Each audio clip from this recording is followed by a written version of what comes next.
debido a la violencia, empezó a haber en México, como ustedes ya sabrán, los cárteles y todo lo de la droga. Hubo mucha inseguridad y empezó la gente que no le gustaba orar o que simplemente no ponía atención a nuestro mensaje de orar y de tener un lugar de oración en nuestras iglesias locales. De pronto pastores que empezaban a tener hijos secuestrados en sus iglesias, etcétera, etcétera, empezaron a reaccionar y Dios despertó a la iglesia en México por medio también de la violencia y la iglesia tuvo que decir, necesitamos orar. Entonces, en esos últimos años, esos últimos 5 años, Dios nos dio la oportunidad de entrenar a muchas iglesias. Más de 70 casas de oración se pudieron comenzar en ese periodo de tiempo y vamos a ver ahorita qué es una casa de oración.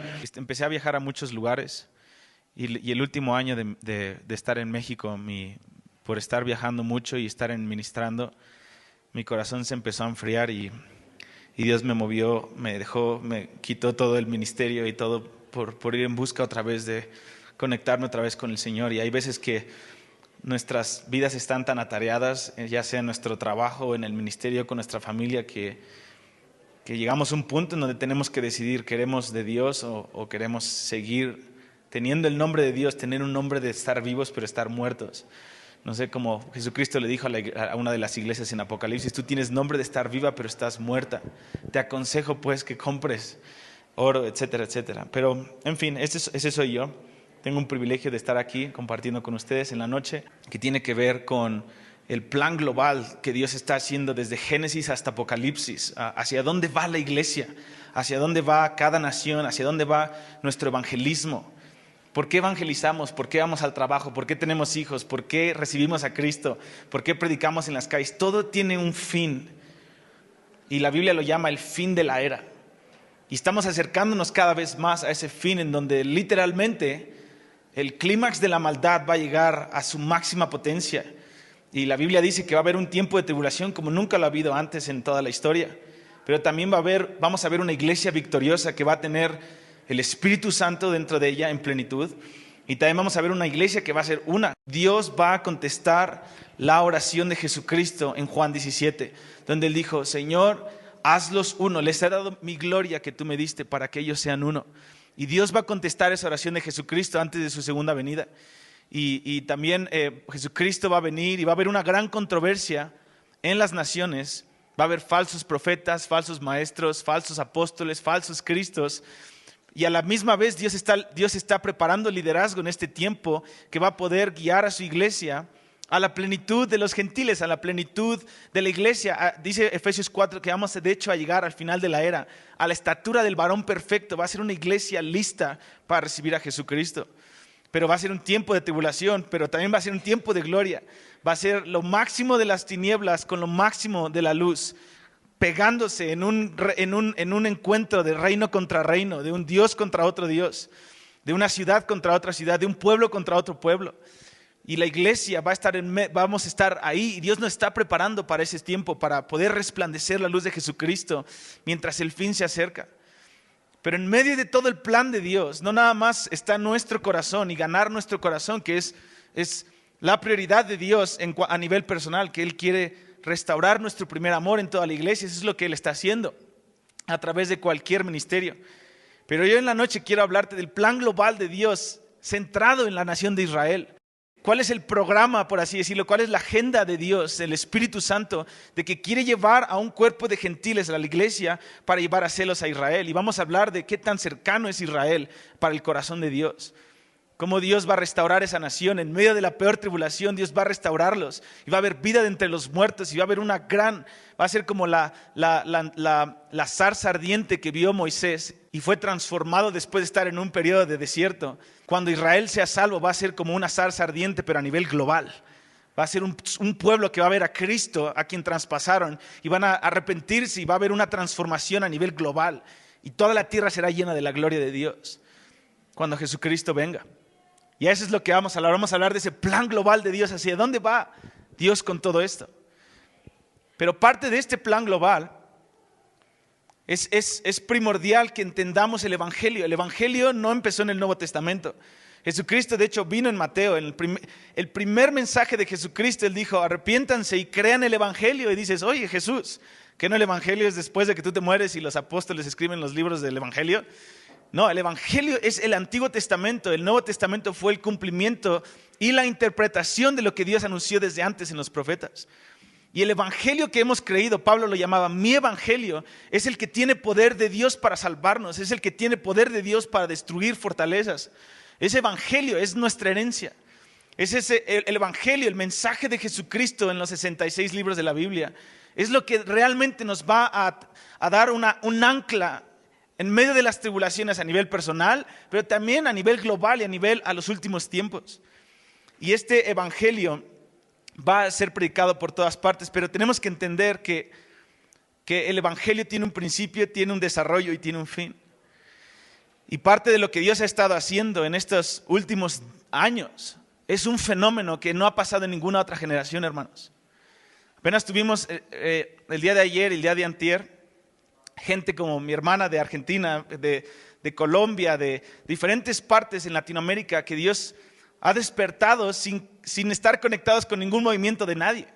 Y Dios ha estado despertando a la iglesia para orar como nunca antes. Y ahora quiero explicarte por qué Dios está levantando un mover de oración y de alabanza en un fluir profético como nunca antes en toda la historia. Nada más para que veas esto. En los últimos 30 años, o 30 años atrás, vamos a ir todavía un poco más atrás. Más o menos, según lo que la Biblia nos dice, la historia del hombre lleva más o menos 6,000 años. Más o menos 6,000 años. En 6,000 años, imagínate una línea del tiempo de 6,000 años. En 6,000 años, si tú estudias la historia desde Génesis hasta Jesucristo y aún después de Jesucristo, a lo mucho ha habido cada 100 años un lugar de oración en donde se oraba al Señor día y noche sin parar, clamando por Jesucristo o clamando porque Dios irrumpiera en X ciudad. Y tenemos diferentes ejemplos en la historia. En Gales, con el conde Van Zinzendorf, en Alemania, en Irlanda. Pero en 6,000 años, a lo mucho, había un lugar, cada 100 años, un solo lugar en donde se clamaba al Señor día y noche. En los últimos 10 años, del 2000 al 2010, Dios ha despertado a la iglesia de tal forma, del 2000 al 2010, en 10 años Dios levantó 10,000 casas de oración día y noche. Unos los llaman santuarios de oración, otros los llaman reuniones de oración, otros los llaman casa de oración, otros ni siquiera le llaman monte de oración. 10,000, lo que en 6,000 años no ha pasado, en 10 años Dios levanta 10,000 día y noche en diferentes partes de la tierra. En los últimos 5 años, del 2010 al 2015, Dios ha levantado otros 10,000 casas de oración día y noche. En los últimos 15 años ha habido 20,000 lugares en donde perpetuamente se alaba al Señor y se le canta y se le ora. En los últimos 15 años, hermanos, no pudimos haber nacido en una época mucho más gloriosa que esta. ¿Y sabes por qué? ¿Sabes por qué es relevante? Gracias. ¿Sabes por qué es relevante esto? Por muchas cosas. Y de eso voy a hablar de la manera de varias cosas en la noche. Yo quiero hablarte de algo importante. Este es un fenómeno que nunca ha ocurrido en toda la historia. No pudimos haber nacido en un lugar más glorioso y en un tiempo más glorioso. Un amigo una vez dijo esto y me impactó y se los voy a decir. Él me dijo una vez, si tú hubieras nacido hace 500, 600 años y hubiera el congreso que la antepasada de Diana organizara aquí en Bolivia, ¿el congreso sería de cómo salir del purgatorio? ¿O el congreso se trataría de cómo pagar nuestras indulgencias? No, ni siquiera la reforma estaría, ¿sí me entiendes? Hace 500 años ni siquiera sabíamos que éramos salvos, no por obra, sino por fe a nivel global. Y Dios en estos últimos tiempos podemos tener la información de 1000 años en 4 horas de leer un libro así. Tenemos información mala, información buena. Pero el crecimiento y el aceleramiento del conocimiento de Dios y de la maldad está creciendo a un nivel exponencial. Y Jesucristo profetizó eso, de hecho, y eso me emociona. Una de las profecías más tremendas que a mí me impactan en mi corazón de Jesucristo, porque Jesucristo no nada más fue Cristo y el Hijo de Dios, también fue el profeta de profetas. Y Él profetizó, y tenemos que poner atención a las profecías de Jesús.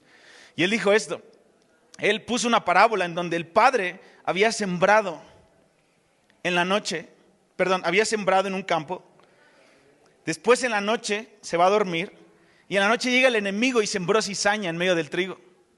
En la mañana llega y dice, ¿qué pasó? El enemigo sembró cuando estaba dormido. Dice, y ahora tenemos trigo y cizaña creciendo al mismo tiempo y unas ramitas así. Los siervos del Padre, que representan en esta historia de Jesús a los ángeles, le preguntan, ¿quieres que arranquemos la cizaña de una vez para que para que no llegue a su fin, no llegue a su fruto, a su culminación la maldad? Y el Padre, ¿qué le dice? Dice, no, porque si los cortamos ahorita que no están maduros, te vas a llevar también al trigo que es bueno. Vamos a dejar a que ambos maduren hasta que lleguen fruto. Y después vamos a cortarlos y los vamos a separar y unos van a ir al fuego y otros van a quedarse en el granero. Y eso es lo que estamos viendo tal vez en esta generación. Como nunca antes en toda la historia, Dios está acrecentando el movimiento de oración en todas partes del mundo. La iglesia está madurando, pero también la maldad está madurando a un nivel impresionante. Nuestra esperanza es de que la maldad no va a madurar más que la iglesia. Vamos a estar al mismo nivel y va a haber un encontronazo entre luz y tinieblas. Y para eso estamos preparándonos. Para eso estás en esta conferencia. Para eso estamos preparando a nuestros hijos, aunque yo todavía no tengo hijos. Quiero prepararme para poder educarlos, que a los 10 años ellos sean entendidos en lo que el plan de Dios es. Entonces ¿por qué Dios está levantando incienso en diferentes partes? Ahora, incienso, vamos a decirlo de la manera literal, Dios está despertando a la iglesia para orar. Hace 30 años ni siquiera existía un congreso de oración, y si había un congreso de oración no existían ni siquiera inscripciones o cupo limitado, porque vendrían 3 personas nada más. Simplemente hay una gracia. ¿Y por qué ahora Dios está trayendo el fluir profético en la alabanza? Y estamos viendo poco a poco que lo que Jesucristo dijo en el Padre Nuestro, de como en el cielo en la tierra, lo estamos viendo poco a poco más y más. Porque en el cielo a Jesucristo se le adora y se le ora al mismo tiempo. Pero antes, en vez de meterme a las dinámicas de la casa de oración, de cómo empezarla en tu iglesia, podemos hacer una sesión de preguntas y respuestas. Le puedes preguntar a mis amigos de Brasil o de Argentina que lo están haciendo. Podemos hacerlo después, pero sentí en mi corazón hablar en vez de el cómo lo hacemos, hablar el por qué lo hacemos. ¿Por qué Dios lo está haciendo? Y hay muchas razones, pero quiero hablarte de la central entre todas. Te voy a hablar de 2 razones y en la segunda me voy a pasar la mayoría del tiempo, pero en la primera nada más lo voy a mencionar. Hay 2 razones que voy a tocar, pero la central me voy a pasar más tiempo al final. Una de las razones es porque en el Antiguo Testamento, esto es lo que pasó en la historia del principio. La profecía más importante que tienes que memorizarte en tu mente es la de Génesis 3, 15 al 16. Donde Adán y Eva perdieron su primogenitura, perdieron su gobierno, perdieron todo. Literalmente le dieron su autoridad a Satanás para que él gobernara, porque quisieron comer del árbol del conocimiento del bien y del mal.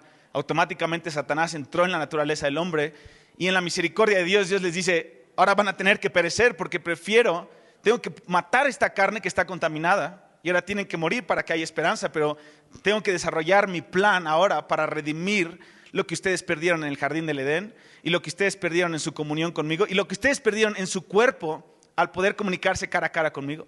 Tengo que soltar un plan. Y en Génesis 3, 14 al 15 ves cómo Dios llama a la serpiente y le profetiza primeramente a la serpiente. Y le dice, sobre esta mujer que tú engañaste, voy a sacar a un hombre y él va a aplastar tu cabeza. Y estaba profetizando acerca de Jesucristo.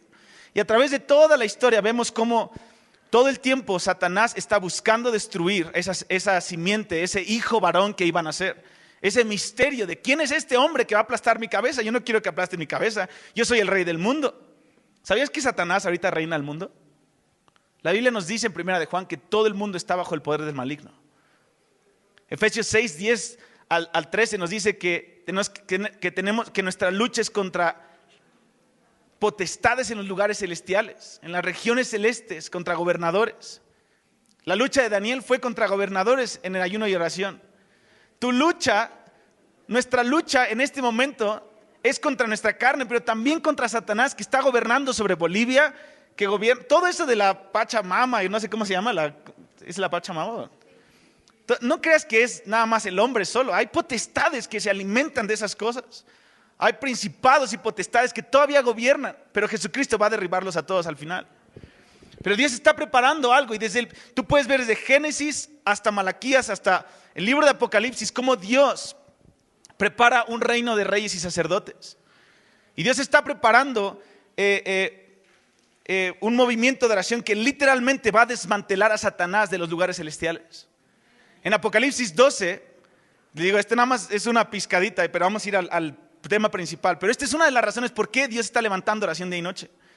Es porque Dios está preparando una iglesia, una ayuda idónea, con la madurez y el entendimiento del reino, con una naturaleza divina, como dice Pedro. Participantes de la naturaleza, con el Espíritu de Dios en nosotros.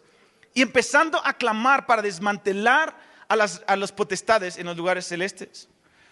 Y viene un momento donde nos dice el libro de Daniel y el libro de Apocalipsis, que llega un momento en donde las oraciones de los santos van a ser tan fuertes, tan poderosas, tan acuerdo a la voluntad de Dios en todo el mundo, que literalmente Miguel el arcángel se va a levantar una vez más, dice la palabra en Daniel 12:1 y en Apocalipsis 12:7 al 17. Dice que el arcángel Miguel se va a levantar, fortalecido con las oraciones de los santos, y va a hacer lucha contra Satanás y sus ángeles, y Satanás va a contraatacar, pero dice, pero no va a poder prevalecer por primera vez en la historia. En el segundo cielo siempre Satanás está prevaleciendo, pero va a haber un momento en donde ya no va a ser nada más Daniel, el profeta. ¿Se acuerdan que Daniel estuvo ayunando y orando? Y cómo hubo potestades que vencieron al príncipe de Persia y de Grecia por la oración de un anciano de 80 años. Dios está preparando un nivel global de una iglesia que ora con el Espíritu de Dios en nosotros, clamando, ven Señor Jesús. Literalmente el arcángel Miguel y sus ángeles, fortalecidos con el incienso de toda la tierra, subiendo como un recordatorio de que Cristo tiene que regresar a traer justicia. Literalmente va a fortalecer a Miguel. Miguel va a luchar contra Satanás y va a caer Satanás. Dice dos cosas. Dice que la tierra dice, hay de los que moran en la tierra, porque Satanás viene con grande ira y sabe que le queda poco tiempo. Va a haber una gran tribulación en la tierra debido a las oraciones de los santos. Los santos somos los que tiramos la tribulación en cierta forma, pero es por poco tiempo. Pero el capítulo 12 versículo dice, pero gócense cielos. ¿Por qué? Porque Satanás ha sido echado. El acusador de los hermanos ha sido echado. Fíjense, vamos allá a Apocalipsis 12:10. Apocalipsis 12:10 es mi versículo favorito de todo Apocalipsis. Una vez más, ¿qué estamos viendo? Te voy a dar dos razones de por qué oramos. ¿Por qué Dios está levantando esto a nivel global? Esta razón, aunque te emocione y que te va a emocionar, no vamos a adentrarnos mucho en esta, y porque no es central de por qué Dios quiere que oremos día y noche. Lo que estamos a punto de leer nos va a narrar el avivamiento más tremendo que ninguna asamblea de nadie, ni ninguna red de ministerios, ni ningún apóstol, nadie en la historia puede organizar un avivamiento tan grande como el que viene aquí, porque tiene que ver con Miguel y sus ángeles. Tiene que ver con la oración acumulada de 6,000 años de las oraciones de los santos. Tiene que ver con la justicia perdurable que Dios tiene que traer a la tierra. Tiene que ver con el aplastamiento de la cabeza de Satanás. Le estamos tirando a un avivamiento global que va más allá que lo que ni siquiera nuestras oraciones pueden alcanzar. Tiene que ver con la voluntad de Dios y el cielo viniendo a la tierra, literalmente. Este congreso, Dios lo orquestó porque tú eres parte de esta historia, hermanos. Somos parte como lo fue Jacob, como lo fue Jesucristo, como lo fue Pablo, como todos los santos que oraron, ahora tienen un recordatorio de incienso que día y noche está recordándole al Señor. Justicia, ven a la tierra, ven, destruye a Satanás, ven, toma el poder, toma el rollo, Señor, y toma posesión del mundo. Y a ti y a mí Dios nos está dando mucho más información, mucho más impartimiento de su Espíritu, mucho más claridad en las cosas, mucho más unidad en la iglesia y mucho más gracia para clamar mucho más que en el movimiento de oración en el cielo. De hecho, hay un momento en la Biblia, en Apocalipsis 8, versículo 1 al 5, en donde el movimiento de oración en la tierra, en algún momento en la historia, va a ser tan tremendo que va a callar el movimiento de oración en el cielo. Y va a unir Dios el movimiento de oración de todos los santos que murieron en Cristo, que están clamando por el irrumpimiento del reino de Dios para siempre en la tierra. La iglesia va a estar en tal acuerdo, en tal entendimiento de quién es ella en Cristo, incienso subiendo en todas partes, hasta llegar a un momento en donde Isaías 42, versículo 10 al 17, dice que Jesucristo se levanta de su trono y dice: ya, hasta aquí llegó. He escuchado la voz de todos mis santos y he guardado silencio, pero hoy ha llegado el día de la venganza de mis santos. Dice que clama como una mujer que está encinta y empieza a clamar como un varón de guerra contra sus enemigos y viene a aplastar la cabeza de Satanás y a traer el reino de su Padre. Y aquí vemos en Apocalipsis 12:10, entonces oí una gran voz en el cielo que decía: ahora ha venido la salvación, el poder y el reino de nuestro Dios y la autoridad de su Cristo, porque ha sido lanzado fuera el acusador de nuestros hermanos, o sea, Satanás, el que los acusa delante de nuestro Dios día y noche. Y ellos le han vencido, etcétera, etcétera. Esta porción nos habla de este gran avivamiento que va a haber, donde Dios está levantando a través de toda la historia, pero mucho más en esta generación, una iglesia que clama para fortalecer un movimiento angelical en contra de Satanás y sus ángeles. Hermano, tus oraciones no son insignificantes. Tus oraciones y mis oraciones, el hecho de que tú dijiste sí a este tiempo, cuenta en el cielo. Ahora va a contar más si le dices sí al llamado y a los retos que Dios te va a dar a través de todas las voces que Dios trajo para predicar este tiempo. Se necesita un estilo de vida. Y déjame decirte algo, no se trata nada más de una casa de oración como un ministerio. Dios quiere que la iglesia empecemos a crear, a tener una cultura, ni siquiera una cultura de oración, una cultura del reino. En el reino todos están contemplando al Cordero de Dios. En el cielo, en el reino de Dios, todos están clamándole porque Él es digno. Y de eso es lo que quiero hablarte hoy. Podemos hablar del cómo hacer una casa de oración y lo podemos hablar, de verdad que sí.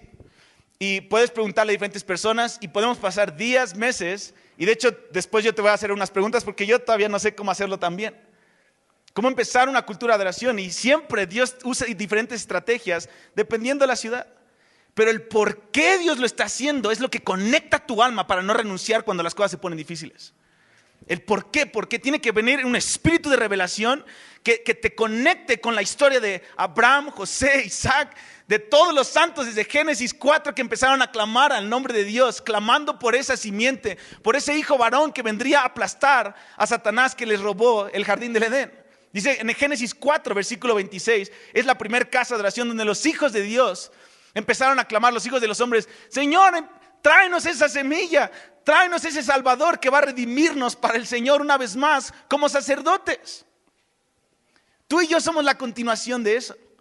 Pero más allá que un avivamiento, más allá que Dios pueda destruir potestades en Bolivia, en México, en donde sea, más allá que Dios traiga paz y seguridad a Israel, más allá que todo eso, hay una razón en la cual Dios quiere conectar a esta generación de por qué le alabamos día y noche y le oramos día y noche.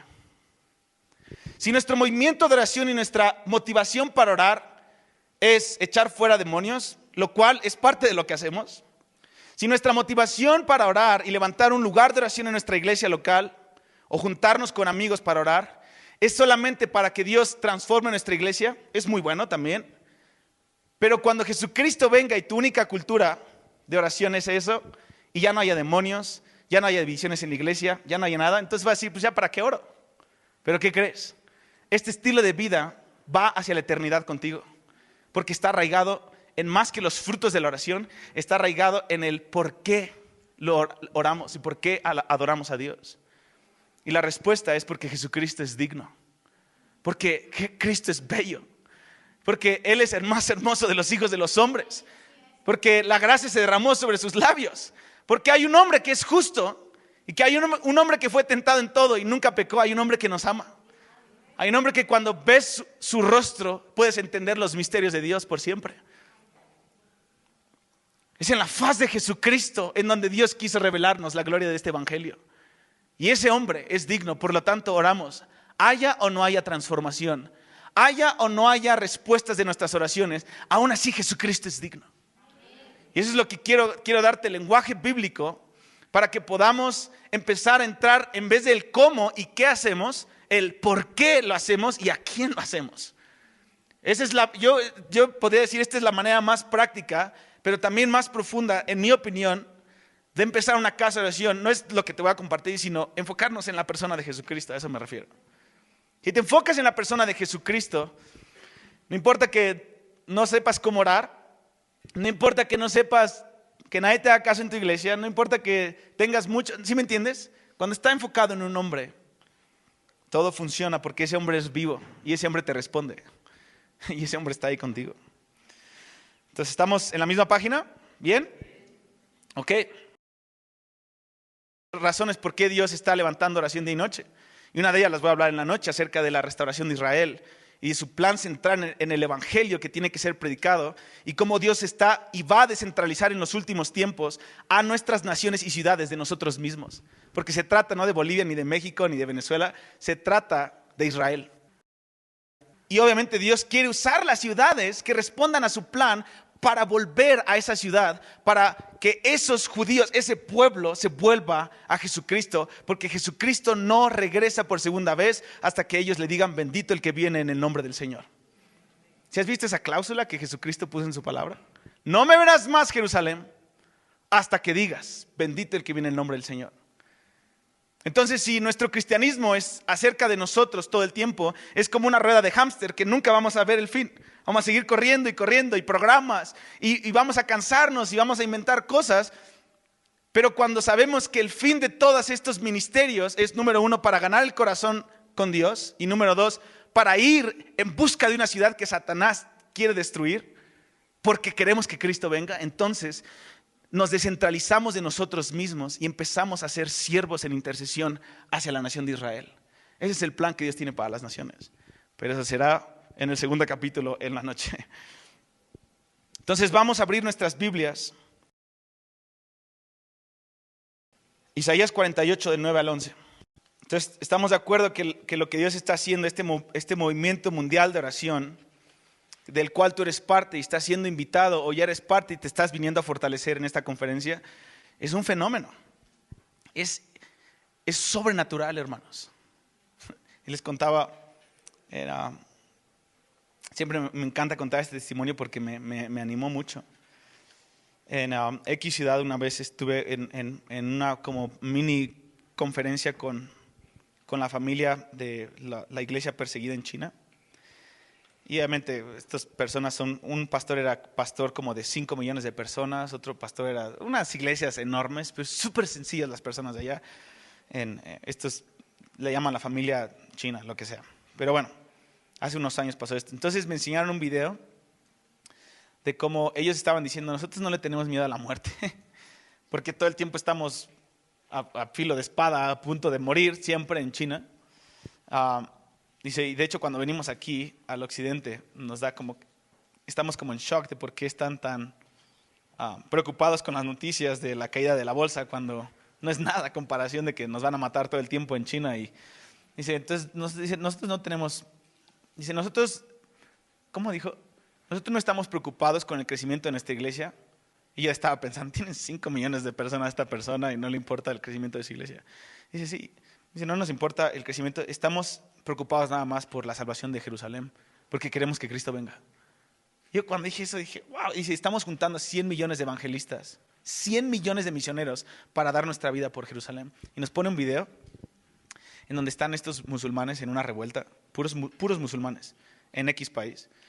Y esta persona está pues grabando, y hay una multitud, no sé, unas 2,000, 3,000 personas más o menos, y esta persona está diciendo, y lo traduce, ¿no?, en subtítulos, estos judíos perros, y son no sé qué, y vamos a matarlos todos con armas, dice, vamos a matarlos aunque nos cueste la vida, vamos a tomar Jerusalén, y vamos a borrarlos del mapa, y vamos a tirarlos por la borda del mar, y no sé qué, y todos gritando así, y dije, no inventes.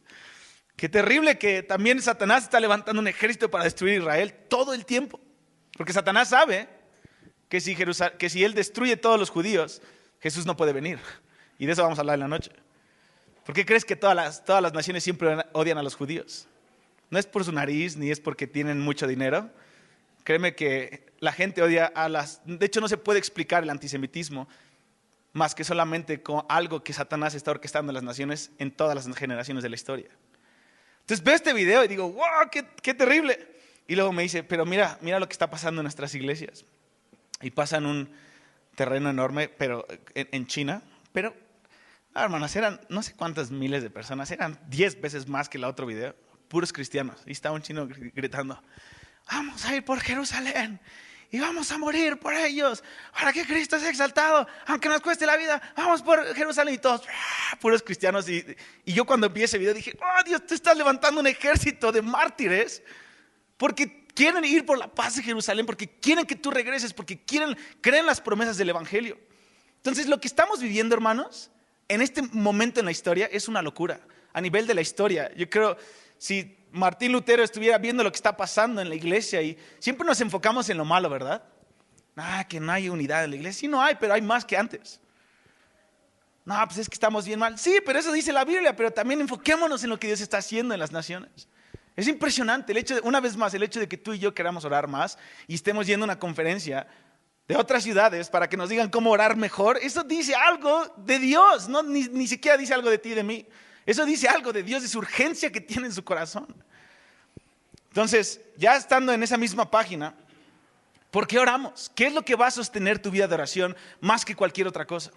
¿Cuál va a ser la cosa que el ancla de tu vida en este mover mundial de oración? ¿Cómo vas a tú poder tomar tu posición en tu generación para ser fiel a los propósitos de Dios y cumplir los propósitos de Dios para tu generación en tu vida? Y yo creo que en el ancla central de todo eso está la gloria de Dios. Está la gloria de Dios, que todo es para su gloria. Y Dios quiere darnos esa revelación este día. Y siempre nos quiere recordar una y otra vez que se trata de su gloria y de la manifestación y de la experiencia de su gloria en tu corazón y en las naciones. Que Él sea glorificado y exaltado. Ese es el fin de todo. Dice, por amor de mi nombre. ¿Quién está hablando aquí? Dios. Por amor de mi nombre diferiré mi ira y para alabanza mía la reprimiré para no destruirte. He aquí te he purificado y no como a plata, te he escogido en horno de aflicción. Por mí, por amor de mí mismo lo haré, para que no sea manchado mi nombre y mi honra no la daré a nadie. ¿Cuántas veces? Dios no tiene un problema de ego. Dios simplemente es sabio y es el único que es digno de alabanza y de gloria. Dios está diciendo, todo esto, aún que yo te meta en aflicción, es para mi gloria. El hecho de que yo te salve de la aflicción es para mi gloria. Porque mi gloria no se la voy a dar a nadie, ni mi nombre. Dice todo el tiempo, mi gloria, mi nombre. Es muy claro aquí que Dios está buscando eso. Vamos a Romanos 11:36. Porque de Él y por Él y para Él son todas las cosas. A Él sea la gloria por los siglos. Amén. Colosenses 1:15-16. Él es la imagen del Dios invisible, el primogénito de toda la creación, porque en Él fueron creadas todas las cosas, las que hay en los cielos y en la tierra, visibles e invisibles, sean tronos, sean dominios, sean principados, sean potestades. Todo fue creado por medio de Él y para Él. Aún Satanás fue creado para su gloria. ¿Puedes creer eso? A un faraón dice, te he levantado para mostrar en ti mi gloria. Todo es hecho para su gloria. Aún los demonios que te vienen y te atacan y todo eso, tú le puedes hablar y dar una cátedra a los espíritus que te atribulan y predicarles el evangelio y decirles, esto nada más es para la gloria de Dios. Al final esto va a ser glorificado a Dios. Dame con lo que tengas, te voy a reprender, pero si me ganas en algunas batallas, Dios va a glorificarse aún en mis debilidades. Una vez más, esto es no nada más a nivel global de, estamos en una conferencia de oración, sí. Pero esto se aplica a toda nuestra vida. Cuando estás en la tribulación de tu alma o de cosas así, tú puedes acordarte de que aún tus aflicciones pueden glorificar a Cristo. Y si tu espíritu se alinea con la voluntad de Dios, para lo cual fuiste creado, que es darle gloria a Dios, en medio de las tribulaciones tú puedes decir, me estoy gloriando contigo en medio de las tribulaciones porque me siento horrible y espero que me salves.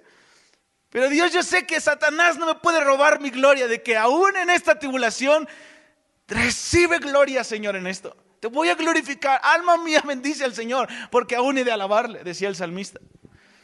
La gloria de Dios nos sostiene. No nada más es de que Dios tiene ganas de que lo adores. Nos sostiene porque fuimos hechos para su gloria. Tu ADN está conectado con algo que siempre nos falta. Cuando tú y yo queremos salirlo con la nuestra, sea en el nombre de Dios, sea en el nombre de nuestro orgullo, posición, para nosotros llevarnos la gloria de algo, terminas vacío y terminas como que con esa lucha interna de que no le diste la gloria a Dios, porque Dios es digno de gloria. Hebreos 2:10.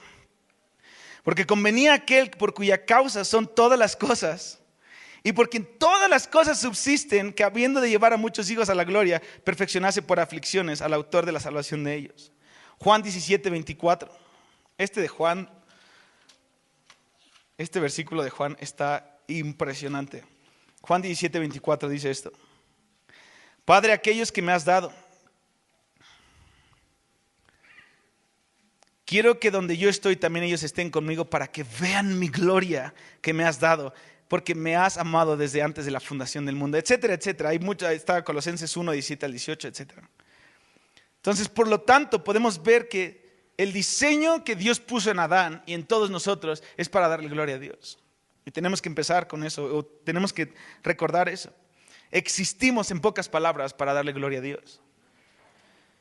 Ahora, ¿cuál es la presente condición de la iglesia en este momento y de la adoración que tenemos en nuestras iglesias comparado con esta extravagante darle gloria a Dios?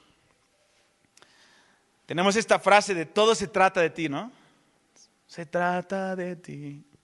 Y cantamos y en realidad en nuestras vidas, en la iglesia, la mayoría de las veces se trata de nosotros y Dios es un amuleto para llevarnos al éxito. Si somos sinceros, usamos a Dios la mayoría de las veces para nosotros. Dame, ayúdame, respóndeme, pero no es, Señor, ¿cómo te ayudo a ti? ¿Cómo te doy gloria a ti? ¿Cómo? Aquí estoy, Señor. ¿Sí me entiendes? Ya tiene que haber un vuelco al final de los tiempos. Créeme, una vez más, los últimos tiempos van a ser tan extremos, tan difíciles, tanto el engaño, que de hecho los falsos profetas y los falsos apóstoles van a seducir a la iglesia, dentro de la iglesia, a aquellos que tienen comezón de oír y que quieren nada más rascarse de acuerdo a sus propias concupiscencias. Tú no puedes tener concupiscencias si tú no eres el centro de tu vida, pero si Dios es el centro de tu vida, ningún falso profeta o apóstol te puede tentar. ¿Sí quedó claro eso que dije? Van a haber muchos falsos profetas al final de la era, como ni siquiera los hemos visto en este tiempo. Y hay varios ya. Podría mencionar varios, pero obviamente no es el momento de mencionarlos porque no nada que ver. Pero hay muchos creciendo y creciendo. Y hay unos que son sinceros, están sinceramente engañados. Y hay unos que que Dios, el diablo los está levantando y con mucha astucia están tratando de saquear iglesias. Y lo difícil de los falsos profetas es de que ellos convencen a la gente y las alejan de la salvación de Dios con doctrinas de demonios, dice Pablo, y terminan en el lago de fuego. ¿A quién van a engañar los falsos profetas? A gente que vive para ellas mismas. Pero alguien que vive para la gloria de Dios escucha un mensaje que no tiene que ver con la gloria de Dios y dice: espérate un momento, ¿qué estás hablando?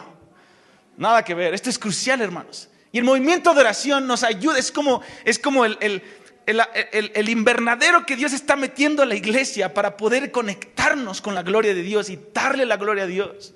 ¿Por qué tantas horas? ¿Y por qué tienen que orar tanto? ¿No? Ese es casi el reclamo de muchos al principio de nosotros. La casa decían que voy a andar orando, cantándole 2 horas.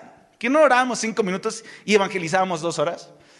Y está diciendo: no, quiero que estés conmigo más tiempo y déjame yo obrar a través de ti, etcétera. Pero bueno, en nuestros días estamos en una crisis realmente acerca de la adoración, porque Dios todavía tiene que restituir la gloria de Dios. Ahora vamos a examinar un poco cómo es en el templo celestial. Jesucristo dijo: así como en el cielo, ¿qué? Así también en la tierra.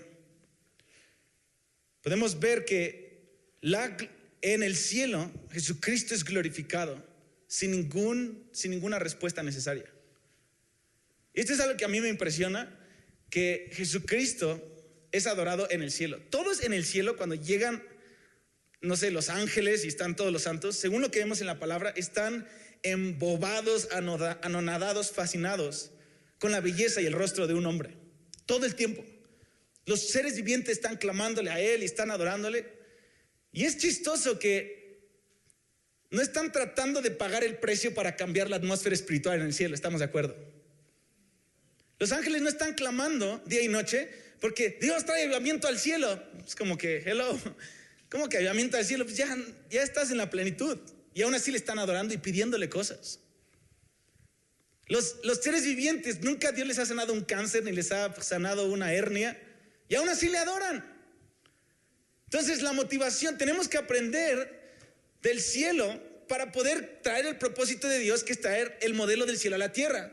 Y si nuestra motivación es que Dios me conteste, me ayude, y le voy a rezar al santo, digo a Dios para que Dios me conteste, y esa es mi vida de oración, y dice, no, hay algo más que eso. Hay una fascinación que yo tengo para ti solamente. Lo que acabamos de leer, Juan 17:24. Padre, yo deseo que aquellos que tú me diste estén donde yo estoy. ¿Para qué? Para que Dios los unja y después puedan ungir pañuelos y dárselos a la gente para que la gente se sane. Eso es lo que Jesucristo dijo. Señor, Padre, yo deseo que aquellos que tú me diste estén donde yo estoy, para que se vuelvan famosos y tengan un avión para honra y gloria de Dios, y sean famosos en una red apostólica y los llamen los apóstoles, arzobispos y los, como quieran, los ruiseñores o como se llaman. Y dice, no, yo les he dado acceso para que vean mi gloria, como la gloria que me diste desde el principio, Señor. Y el deseo de Jesucristo, estamos hablando de un hombre que está a punto de morir, el hombre de hombres, nuestro amado, en su última frase, en su última oración antes de ir a morir en la cruz. Y él dice, Padre, yo deseo, aparte de todo esto, deseo que estén donde yo estoy para que vean mi gloria. Tu porción y mi porción en este mover mundial de oración, aparte de todo lo que vamos a ver de cómo Dios va a desmantelar las tinieblas y Satanás cayendo y los Miguel prevaleciendo, Israel siendo salvo, todo eso que es súper emocionante y es parte de nuestra historia. Encima de todo eso hay un hombre que es digno. Hay un hombre que es capaz de fascinar nuestro corazón por siempre. Por siempre. La adoración en el cielo transpira dentro del templo celestial. Y en la santa ciudad, en la Nueva Jerusalén, la Biblia nos dice que el Cordero es la lumbrera de esa Nueva Jerusalén. Y día y noche lo están viendo. Yo me imagino cómo va a ser estar con el Señor en la Nueva Jerusalén. Es tan impresionante. No pensamos en Dios porque no leemos la Biblia. Pero a veces yo te quiero animar ya de manera práctica. ¿Cómo podemos entonces empezar a fascinarnos con la gloria de Dios? Necesitamos leer la palabra. Yo creo que la oración más efectiva es con los ojos abiertos, en serio. Los ojos abiertos y viendo hacia este libro llamado la Biblia. Estamos muy acostumbrados a, voy a empezar una casa de oración, ok, tengo que orar más, tengo que cerrar más mis ojos y unos terminan hasta con jaquecas, ¿no? ¡Ah, Dios, aquí estoy, en serio que aquí estoy! Que aquí estoy, Señor. Y él dice, ya sé que estás aquí, ¿no? Y le decimos, aquí estoy, vengo delante de ti. Sí, ya sé, disfrútame, fascínate. Quiero conocerte, Señor. Y le cantamos, quiero conocerte. Y él dice, pues abre tus ojos y lee las palabras, ve quién soy. No, en serio, mira, no, eso es para los pastores. Quiero conocer. Y no estoy contra esa canción, me encanta esa canción. Pero cantamos cosas y la respuesta está al abrir nuestros ojos.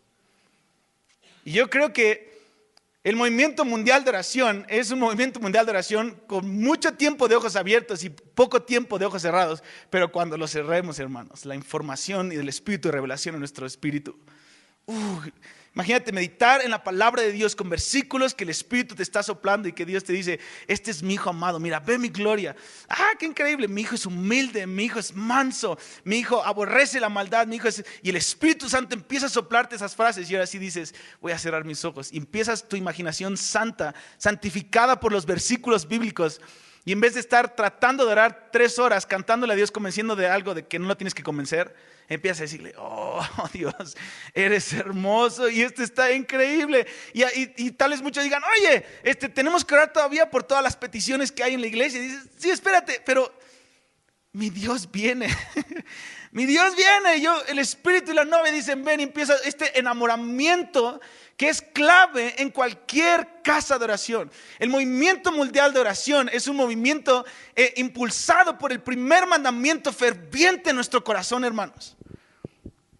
Y si aún la misma oración y los métodos de la oración están estorbando tu vida de ferviente de oración, detén los métodos y vuelve a aprender a orar, porque la oración empieza desde una fascinación en nuestros ojos espirituales. La oración es una respuesta, y la adoración es una respuesta a ver quién Dios es. Porque una vez más, fuimos hechos para su gloria. El movimiento global de oración está impulsado, tiene su epicentro en la gloria de Dios, te sostiene la gloria de Dios y el fin es la gloria de Dios. Entonces tenemos que entender, ¿cómo puedo entrarle a este mover mundial de oración? ¿Cómo puedo entrarle a esto de la salvación de Israel? ¿Cómo puedo servir en el año 2015 en adelante en los propósitos de Dios, en la única generación que me tocó vivir? Porque muchos dicen, no, pues es que no sabemos qué generación el Señor va a regresar. Y le digo, bueno, lo que sí sé es que nada más me tocó vivir una generación y a ti también. Y más vale seamos fieles a esa única generación que tenemos. ¿Y qué crees? Esta es la única generación que tenemos. Entonces quiero vivir como si fuera la última generación. Entonces, en esta última generación tenemos que entender que para ser parte de todo lo que Dios está haciendo en sus propósitos, Dios no necesita tu ayuda, ni la mía. Dios quiere usarnos en su misericordia y en su humildad, pero Dios más que tu ayuda quiere tu corazón y tu fascinación. Dios quiere que estemos más como, wow, en vez de, oh Dios. Dios quiere más el, oh Dios, ¿qué es esto? ¿Quién eres? Y es muy triste ver que en muchas de nuestras reuniones de oración en el pasado a veces era más, vamos a hacer guerra espiritual, ¿no? Y ya decías, híjole, pues ya tómate tu Vic o tómate tu miel con limón, porque guerra espiritual quiere decir, ¡uah! No, y gritando y darle con todo y dando y sudando. Y no estoy diciendo que Dios no ha escuchado eso, sí me entienden, pero Dios está trayendo algo más dulce. Una guerra espiritual que está basada en contemplar al Hijo de Dios que es el que nos defiende. Él es el varón de guerra, no nosotros. Nosotros somos la novia de Cristo. Nosotros nos armamos con las armas de la fe, con la armadura del Espíritu, para nada más defendernos de las acechanzas del enemigo, y con una espada del Espíritu. Pero el Espíritu nunca está, en la Biblia nunca ves una oración en donde le habla a un espíritu inmundo todo el tiempo, que dice, y Pablo dijo, oren así, reprende al diablo y dile que es tallo que se me cayó y de chipote que me salió espíritu, y tenemos un montonal de nombres de espíritus inmundos y reprendemos y todo eso, lo cual es muy bueno también, pero no es lo que va a sostener tu vida. ¿Sí me entienden? No estoy atacando algo que hacemos, porque yo también lo hago. Hay tiempo para reprender potestades, pero hay más tiempo para decirle, tú eres bello, Señor. Y tú tienes que empezar a confiar. Créeme, y si no, léelo en la palabra. Tienes que empezar a confiar que tu te amo al Señor en un espíritu de verdad y de adoración es más efectivo que 10 te reprendo, Satanás. ¿Sí me entiendes? Es una conexión del conocimiento de Dios por un corazón que está fascinado, que clama por un novio que interrumpa la actividad de Satanás en vez de que le dice a Satanás que se vaya en nombre del novio.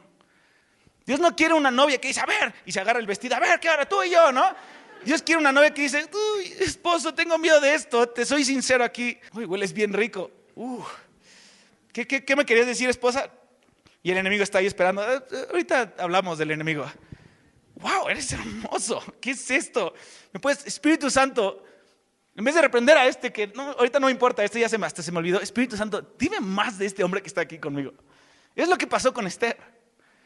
Amán está tratando de destruir la vida de los judíos. Muele y muele Satanás a Esther. Y Esther lo que hace es invita al esposo, ya sabemos la historia. Y entra en un tiempo de romance con su esposo, con el rey. Y se olvida de Amán. Y ya en medio del tiempo de amores, y en medio de todo el romance que tienen, y en medio del disfrute en donde están ellos dos, le dice, ¿qué es lo que me ibas a pedir? Sí, Amán quiere destruirnos. Y yo, te amo, estás increíble. Y el rey se levanta y dice, ¿qué ¿Qué pasa? Y se sale de la corte y Amán está ahí a un lado, presenciando en todo eso, porque el terror de Amán no era nada más Esther, era que Esther estaba enamorada del rey, y el rey estaba enamorada de Esther. Entonces tú ves a una pareja súper enamorada, tú ves a una pareja peleada y dices, pues ahorita le podría decir algo y hasta el esposo me va a decir, gracias, dile más, ¿no? Pero es una pareja enamorada y tú dices, hasta le hablas con más respeto porque dices, es tu esposa, no inventes. Y Amán está viendo cómo ellos están teniendo ese romance, ese acercamiento, se están hablando y están celebrando una fiesta de esposos. Y nunca se imaginó Amán que la esposa tenía una controversia con él. Y le dice, sí, Amán quiere destruir a mi pueblo. Y el rey se sale todo enojado, regresa a la corte. Yo creo después de estar sudando, no sé, hasta le dio, yo creo, diarrea, no sé qué le pasó, él estaba bien enojado. Y luego encuentra a Amán rasgando sus vestiduras de la novia. Por favor, ten misericordia de mí. Y dice, ¿hasta quieres ya violar a mi esposa? ¿Estás loco? Y ya le dice, con la misma horca que querías acabar a Mardoqueo, te voy a acabar a ti. Y ves a una guerra espiritual centrada en un romance con la gloria de un hombre. Una guerra espiritual que no te desgasta, sino que te ministra. Miren, hermanos, te voy a decir esto y acéptalo de parte de Dios. Si tú quieres aprender a entrar en intercesión con Jesucristo a nivel gubernamental, apostólico en Dios, necesitamos empezar a aprender y aceptar que Jesucristo nos lave los pies primero. Dios tiene que ser nuestro siervo primero para que después podamos participar de su reino. Y estamos muy acostumbrados en nuestro trasfondo católico. Tengo que pegarme y aquí a tus pies. Y tenemos como que entramos así como, soy la chinche y la pulga del perro que estaba ahí callejero y pues aquí estoy. Y entramos así como si fuéramos, eres el hijo del rey.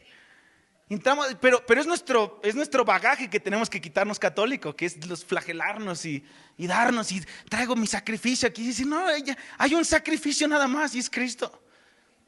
En serio, amas, hay un sacrificio agradable. Y lo único que tenemos de sacrificio es un sacrificio de alabanza en gratitud, decirle, oh, gracias. De hecho, esta es la parte que me encanta en Juan capítulo 13. En los primeros 7 versículos ves algo controversial que hizo con los apóstoles. Dice que cuando él supo que el reino le había sido dado, que venía del Padre y que iba al Padre, recibe esa revelación de Jesucristo de que, wow, todo es mío. Vengo de ti, Padre, y voy hacia ti.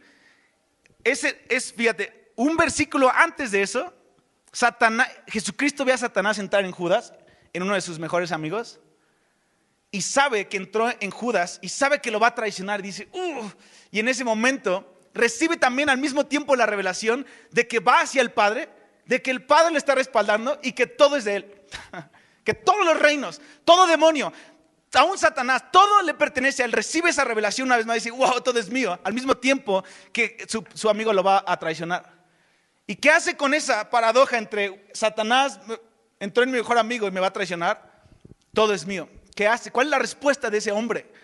Agarra su toalla y empieza a lavarle los pies a los discípulos. Y empiezan todos, se escandalizan y Pedro dice, no, que no hagas esto. Y dice, si no te lavo los pies, no tienes parte en mi reino. ¿Por qué? Y luego le dice, no, lávame hasta la cabeza y yo creo hasta las axilas. Dice, cálmate, no, Dios estás limpio por la palabra que les he hablado. Y les empieza a decir, la manera en la que yo estoy así, yo no me estoy humillando, Pedro, yo estoy reinando en este momento. Y para aceptar el gobierno de Dios en nuestras vidas, en la intercesión, en este mover global de oración, una vez más, en este mover global de oración que Dios está orquestando en las naciones, que literalmente va a terminar en una guerra espiritual contra Satanás y termina en una boda con el Cordero. En medio de este crescendo que está elevándose en las naciones, Dios quiere que aprendamos a que Él nos sirva primero a nosotros. ¿Cuándo fue la última vez que entraste a tu cuarto de oración? En vez de traerle cosas de que, te tengo que servir, perdóname, y como que nos ganamos su favor, aquí estoy, Señor, pues en serio, soy buena gente, y como que tratamos de ganarnos el favor de Dios y dice, ¿qué estás haciendo, Pedro? Déjame lavarte los pies. Espérate, no, y nos escandaliza. Y en ese mira, ¿sabes lo que pasa cuando le dejamos a Jesucristo servirnos? Nos humilla y empezamos a ver la hermosura de Cristo. La gloria del Padre se muestra en la humildad de Dios. La mayor gloria del Padre La puerta a entrar a ver su gloria es cuando nos es revelada su humildad a través de la vida de Jesucristo. La cruz no fue algo que pasó en un acontecimiento aislado. Me tengo que humillar en la cruz para que entonces conozcan que soy humilde. No, la cruz reflejó un estilo de vida de Dios que siempre ha tenido. Fue la oportunidad que Dios nos dio de poder ver que Dios es humilde. Y la entrada para ver la gloria de Dios en este mover mundial de oración, lo único que va a sostener nuestras vidas es: he aquí el Cordero de Dios que quita el pecado del mundo. Miren al Cordero de Dios que quita el pecado del mundo. Es mirando, es observar al Cordero lo que empieza a abrir nuestras emociones. Es llegar a tu cuarto y decir: Señor, tengo 3 pecados horribles. Tengo acusaciones del enemigo, la mayoría me las merezco. Estoy pesado, pero a la vez tengo una carga por orar por Bolivia. ¿En dónde empiezo? Tal vez es la pregunta, ¿no? Como la del Chapulín Colorado. ¿Quién podrá defenderme? Llegas tan pesado al lugar de oración y ni siquiera has empezado. ¿Qué es lo que tienes que hacer? Es decir, porque nuestra naturaleza es: tengo que glorificarte, aquí estoy. No, yo sé que ya estás aquí, siéntate, déjame servirte. Y deja que Jesucristo se quite la toalla y empiece a lavar tus pies. Que Él empiece a limpiarte de obras muertas, que empiece a limpiarte de tu caminar en el polvo de la vida. Empieza a limpiarte y digas: Señor, y acepta eso, esa controversia de: ¿por qué me tienes que servir? Que no, yo te tengo que servir a ti. Y dice: no, en mi reino, como yo soy el mayor, yo sirvo primero. Y si tú me dejas servirte a ti primero, entonces estás aceptando mi señorío sobre ti. Si yo soy tu siervo, entonces soy tu Señor. Eso es lo que le estaba diciendo a Pedro. Entonces el movimiento global de oración que Dios está levantando está centrado en la gloria de Dios. Y la entrada a la gloria de Dios es ver la faz de Jesucristo. Y lo que vemos siempre en Jesucristo es: yo soy manso y humilde de corazón. Es enfocarnos en la gloria de Cristo, en su humildad. Y termino con esto. Un minuto más, lo prometo. Moisés, ¿se acuerdan cuando dice en Hebreos 11 que él sufrió los vituperios de Cristo? En cierta forma, Moisés tuvo una revelación de Jesucristo o de Cristo antes de ser encarnado. Y se me hace tremendo que en Éxodo 33:18 él dice: Señor, muéstrame tu gloria. Dice: nadie puede ver mi rostro y vivir. Dice: no, en serio, Señor, sí. No. Y Dios dice: no, en serio no puedes. No, en serio, dame todo, Dios. Porque él, es interesante esa interacción, pero este es mi punto. Dice: ok, te voy a mostrar mi gloria. Lo pone en una peña, le tapa la ranura, testificando acerca de Jesucristo y de muchas cosas simbólicas ahí. Pasa, le quita la mano, ¿y qué es lo que ve? Su espalda. Mi teoría, esto digan, no lo escriban así, dice el Señor, es teoría de Benji. Yo creo, por varias partes en la Biblia, que cuando él vio la gloria de Dios en la espalda de Dios, yo creo que él vio la espalda de Cristo, el Cordero inmolado. Yo creo que él pudo ver las llagas del Cordero y él pudo ver la gloria de Dios. La gloria de Dios está en la humildad del Cordero que dio su vida por nosotros. No hay mayor gloria que podamos ver que abrir nuestros ojos y contemplar al Cordero de Dios, al varón de Dios experimentado en quebranto. Y eso, cuando eso te impacta tu corazón, hermano, quiero decirte, no hay mayor gloria y avivamiento que esto. Ni milagros y prodigios van a superar esto en mi corazón jamás. Yo contento, yo de verdad quiero que un día los cojos se les hagan piernas, pero si eso me fascina más que ver a mi Cordero de Dios perfecto y humillado y inmolado, estoy mal. Pero si contendemos por esas cosas está bien, pero nada, hermanos. Es más, la Biblia nos dice que Jesucristo en su cuerpo resucitado y glorificado se llevó, él en su sabiduría dejó las marcas para que por siempre le veamos sus marcas. ¿Cómo lo hiciste, Señor? Cuando ya lo veamos en el gobierno por siempre, la Nueva Jerusalén, dice que el sol y la luna van a estar avergonzados con la venida del Cordero, porque su rostro va a iluminar la ciudad celestial por siempre, una ciudad que tiene el tamaño de una tercera parte de la luna. El rostro de Cristo va a alumbrar toda la ciudad. Y cuando lo veamos en todo su esplendor, ¡qué impresionante! Sin morir, con un cuerpo glorificado por los siglos de los siglos. Y una vez más digamos, Señor, y le besemos la mano, no sé, y veamos sus marcas. Una vez más va a penetrar ese. ¿Cómo lo hiciste, Señor? ¿Cómo fuiste humilde? Y la humildad de Dios una vez más nos va a hacer experimentar su gloria. No van a ser los milagros y los prodigios ni las campañas evangelísticas, porque no va a haber. Pero hay uno que va a permanecer por siempre. Y ese es el motor, y ese es el sustentador, y ese es el terminador de nuestra fe. Es Jesucristo. Por eso el autor de los Hebreos dice: puestos los ojos en Jesús, el autor y consumador de nuestra fe. Y ese es mi llamado este día. Que cualquiera que sea el camino en el que Dios te llama, cualquiera el método, el tamaño de tu casa de oración o el tiempo en el que lo hagas, nada te desvíe de que todo es por su gloria y que su gloria está manifestada en un solo hombre, en una sola cara, en una sola manera, a través de la palabra de Dios y a través de contemplar el Cordero de Dios por medio de la revelación del Espíritu Santo. Amén. Un perfume a tus pies es lo único que satisface nuestros corazones. Saber que te lo dimos todo, Señor, que no aguantamos nada.